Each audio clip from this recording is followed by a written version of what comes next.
Hey everyone, welcome back to my channel. I'm Rini and this is the Enchanted Planner. Today we are doing part one of the Ask Me Anything questions that I posted a while back.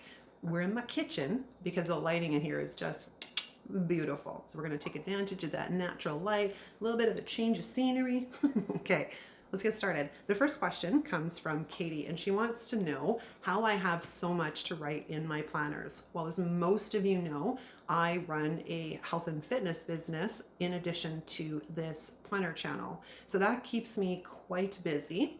But I also use that planner as my classic vertical, anyways, as sort of an overview of my whole life. Everything in the kitchen sink goes into that planner, be it birthdays, holidays, events, errands, housework, laundry. Because if it's not written down, it does not get done.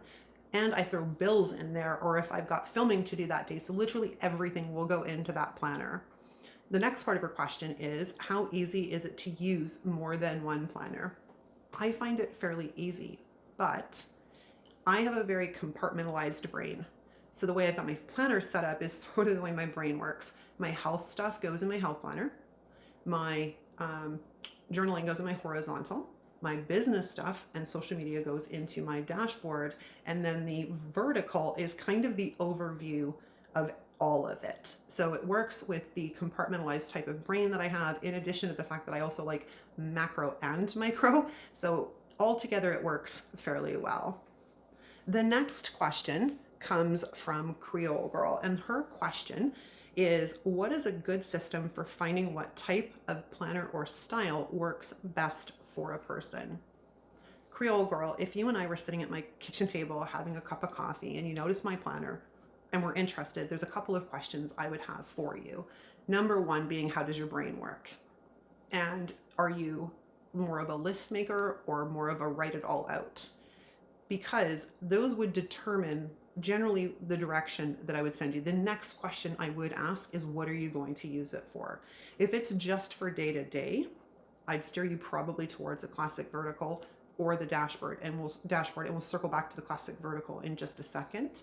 If you're planning on using it for journaling, I'd send you towards the horizontal. And if you wanted it for health planner, I would probably steer you towards the teacher planner, because I love the teacher planner for health. The next part of her question is, what questions should a person ask to find the best planner for them? Well, I kind of went through those, but let's go through them again to review. What are you going to use it for? How does your brain work? And the third question I would ask you is how new you are to decorative planning. And this is where I said I'd circle back to the classic vertical. The classic vertical happens to be Happy Planner's bread and butter. So the majority of product they make is sized for that classic vertical. And as a new planner, it can be really discouraging and very frustrating trying to decorate a planner layout, period, let alone if the stickers don't necessarily work with the layout you're trying to decorate. So I would probably still steer you towards a classic vertical. And then when you've got it a few months under your belt and you've sort of figured out how the planner works for you, like how you make it work for you and what your decorating style is and how you're using your planner, then you can branch out. Because let's face it, Happy Planner releases planners a couple of times a year. There's always planners coming out. It seems so. It's not that you'd be high and dry if you decided you wanted to change planners and go to something new, because you get your planner for January and the new ones are out in March. So there's that, right? The next question comes from Tracy, and the first part of her question is, what did you use before Happy Planner?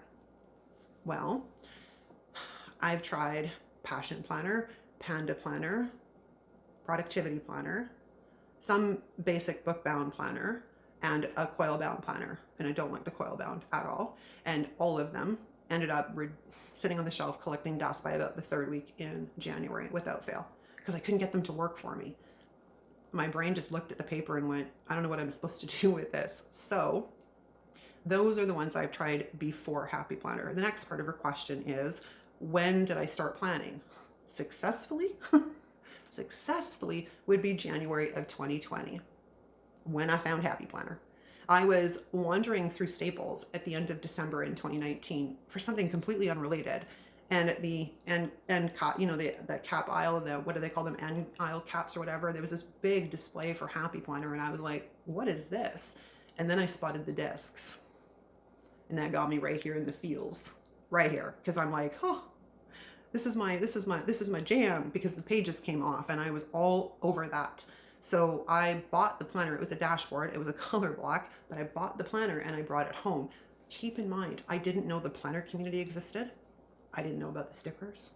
I didn't know about the washi. I didn't know about all the accessories you could buy for Happy Planner. So I was kind of shocked when the world opened up for me.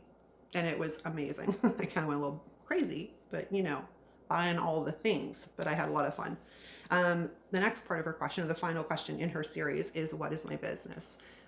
As most of you know, I mentioned earlier, I run a health and fitness business for women, particularly midlife women, menopausal women. So the Reader's Digest version is I help menopausal women in all stages lose weight, feel and look great without diets, without food restrictions, and without grueling workouts, because it's not how I roll.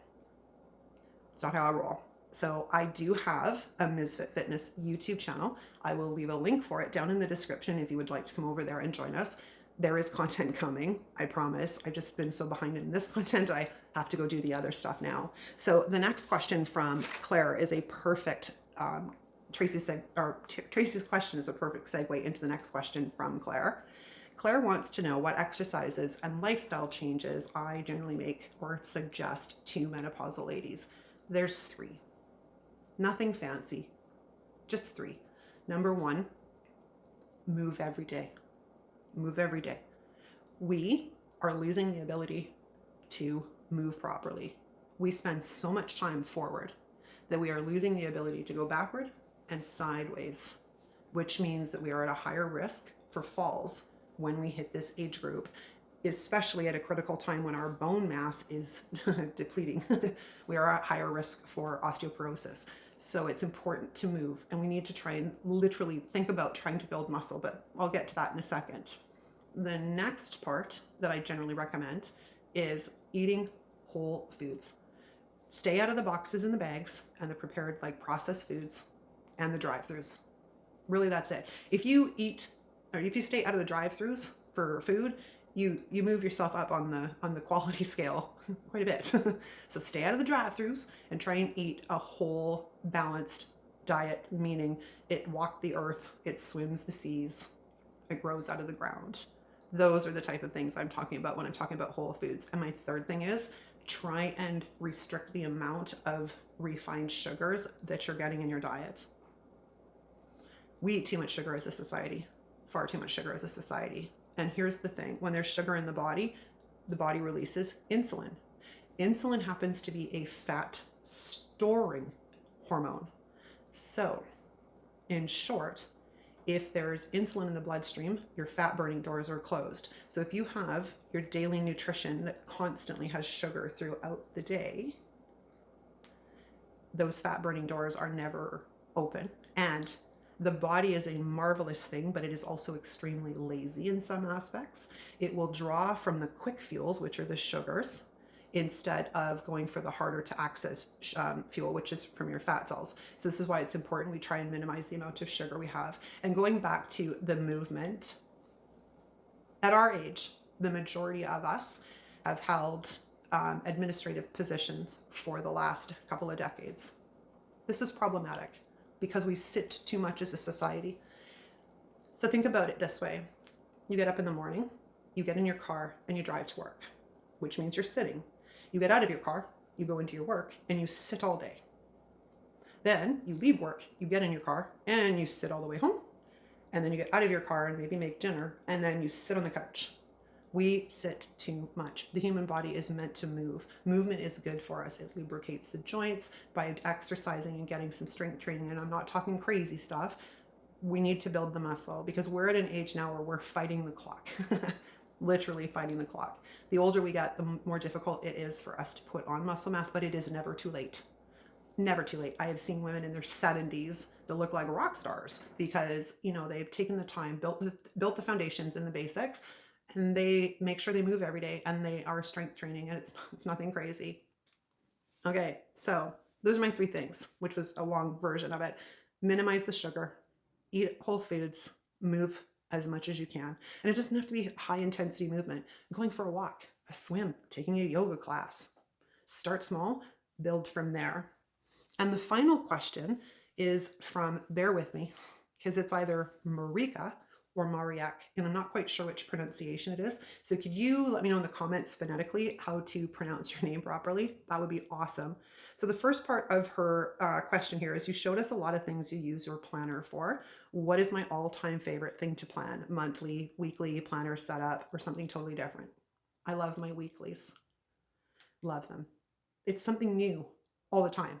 Like, not only do I get to create it, but I also get to flip to a new page every single week, which is what I love. Because the monthlies, you decorate them, you look at them for the month, and then you got to change it later. But, you know, we had a new one like every 4 to 5 weeks. We got a new one. It's great, right? The second part of her question is, and what is something I would always use in my planner no matter how busy I am or what life is throwing at me? That would be my health planner. Because my health planner is a wonderful resource full of information to help me plan. Because going back through it, I can see where I have been, I can see where I am, and between those two, I can use them to help me get to where I want to go. Because I track sort of my pain levels and my migraines and my sleep patterns and what I've been eating and if I've been moving, I can tell a lot from flipping through that planner. I can tell where my mental health has been. I can tell if I've been extremely lazy. I can tell if I've been in a lot of pain or if the pain was worse at one particular time. So I love my health planner. And as most of you know from other videos, I have been on the struggle bus when it comes to my health goals this year. However, I've made a plan, and starting July 1st, I've been making sure that fairly regular movement. I've been meal planning, and it's baby steps because I'm no different than most of you. I am 50 years old and I'm a personal trainer. I've been in the fitness industry for 30 years and I'm out of shape and a little bit overweight. And I want to change that because my grandmother had two hip replacements by the time she turned 60. I don't want to be at high risk for injury, which means I need to get my butt in gear, start thinking about trying to build as much lean muscle mass as I can, trying to make sure that I keep my joints moving and healthy, and ensuring I get enough sleep and good quality food. I want to live the rest of my life in good health. I don't want to wait until I'm sick to worry about being healthy. Does that make sense?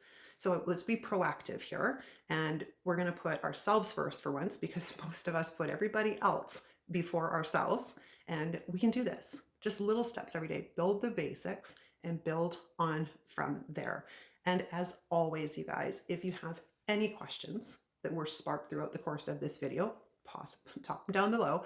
Plus, if you have any questions about health and fitness in general, let me know. I'm happy to answer them. And if I don't have the answers, I will research and find the answers for you. So I hope you guys enjoyed this video. I've had a blast making it. That's a wrap for part 1. Thanks so much for watching, you guys. Like this video. Don't forget to comment, subscribe if you're not subscribed, and I'll see you next time. Ciao!